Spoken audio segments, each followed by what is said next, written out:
चलिए आज बात करते हैं दुनिया के most heavy and dense objects के बारे में। तो गाइस सबसे पहले आपके दिमाग में कौन सी चीज आ रही है? तो इस वीडियो में हम बात करेंगे neutron star and black holes के बारे में।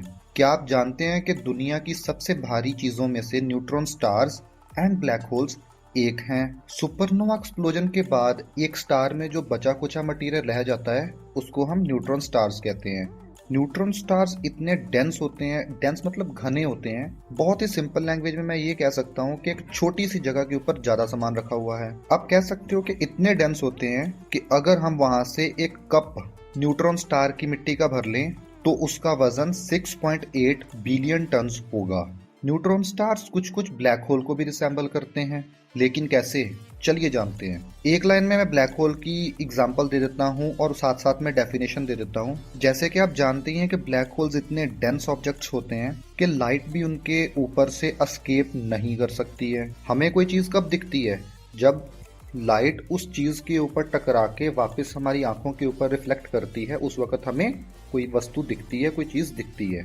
लाइट ब्लैक होल के अंदर एंटर तो करती है लेकिन वापस ही नहीं आती है। जब वापस ही नहीं आएगी तो वो चीज हमें दिख कैसे सकती है? ऐसा क्यों होता है? बिकॉज ब्लैक होल भी एक बहुत ही डेंस ऑब्जेक्ट है, हैवी ऑब्जेक्ट है, और इसकी ग्रेविटेशनल फोर्स, ग्रेविटेशनल फिगर इतनी हाई है that light even cannot escape from it. यही कुछ हाल है न्यूट्रॉन स्टार का। ये भी इतने डेंस हैं, इतनी ग्रेविटेशनल फोर्स है इनकी कि जैसे लाइट इनके पास आती है ये भी लाइट को स्केप होने नहीं देते हैं। इसीलिए स्काई में इनको डिटेक्ट करना बहुत ही ज्यादा मुश्किल हो जाता है। ये बनते कैसे हैं? चलो दो लाइनों में ये भी डिस्कस कर लेते हैं। गाइस आपको पता है कि स्टार में न्यूक्लियर फ्यूजन रिएक्शन होती है। न्यूक्लियर फ्यूजन रिएक्शन मतलब that hydrogen is converted into helium molecule under high pressure and temperature. ये एक तरह से फ्यूल का काम करती है। कभी ना कभी तो ऐसा दिन आएगा जब ये फ्यूल खत्म हो जाएगा। तो जिस दिन फ्यूल इनका खत्म हो जाता है, मतलब न्यूक्लियर फ्यूजन रिएक्शन होनी बंद हो जाती है, उस दिन क्या होता है? Supernova explosion. गाइस ये सुपरनोवा एक्सप्लोजन दुनिया में यूनिवर्स का सबसे बड़ा विस्फोट है। जैसे कि धरती के ऊपर वोल्केनोज फटते हैं, उसी तरीके से यूनिवर्स का सबसे बड़ा विस्फोट कौन सा होता है? Supernova explosion. सुपरनोवा एक्सप्लोजन के ऊपर एक सेपरेट वीडियो बना दूंगा। जितने भी साइंस लवर्स इस वीडियो को देख रहे हैं कृपया लाइक एंड सब्सक्राइब जरूर कर लीजिए, बिकॉज मैं ऐसे फैसिनेटिंग एंड इंटरेस्टेड कंसेप्ट्स हर दूसरे तीसरे दिन आपके पास लेके आता रहता हूँ। जैसे कि क्या निकोला टेस्ला बिना तारों के हवा के माध्यम से हमारे घरों तक बिजली पहुंचाना चाहते थे। चेक रिपब्लिक देश में एक ऐसा चर्च है जिसको असली इंसानों की हड्डियों से डिजाइन किया गया है। जिस फोन के अंदर आप वीडियो देख रहे हैं, जिस लैपटॉप के अंदर आप वीडियो देख रहे हैं, ये लैपटॉप्स, ये फोन ही ना होते अगर ब्लू एलईडी लाइट की इन्वेंशन ना होती।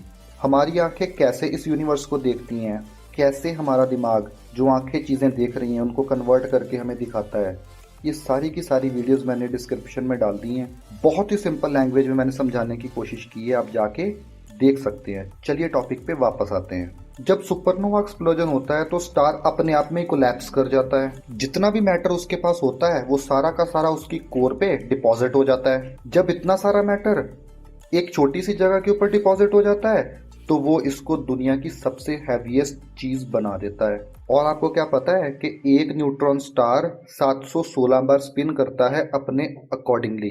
इतनी रैपिडली स्पिन करने की वजह से इनको पल्सर्स भी कहा जाता है।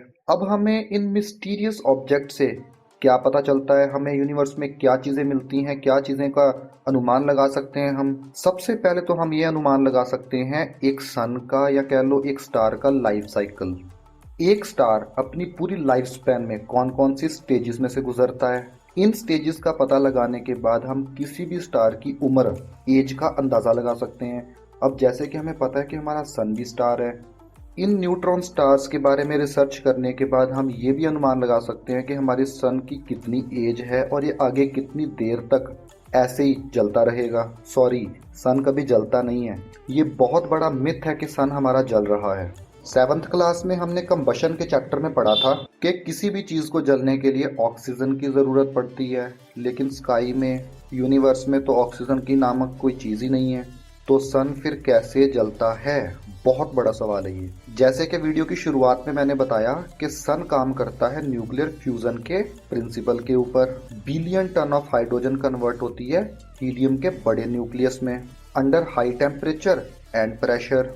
इस कन्वर्जन की वजह से बहुत ज़्यादा हीट एंड लाइट प्रोड्यूस होती है। तो गाइज सन में एक रिएक्शन हो रही है, सन जल नहीं रहा है। न्यूक्लियर फ्यूजन के बहुत सारे प्रिंसिपल्स हैं, जैसे कि हाइड्रोजन बॉम्ब, एटॉमिक बॉम्ब। इनके प्रिंसिपल्स एंड वर्किंग के बारे में भी मैंने वीडियो में बता रखा है, आप चैनल के जाके ऊपर विजिट कर सकते हैं। नेक्स्ट वीडियो में मैं बताऊंगा कि कैसे एटॉमिक बॉम्ब्स में और न्यूक्लियर बॉम्ब में रिएक्शंस के बारे में। तो गाइस चैनल को लाइक एंड सब्सक्राइब कर लीजिए। बहुत बहुत आपका धन्यवाद।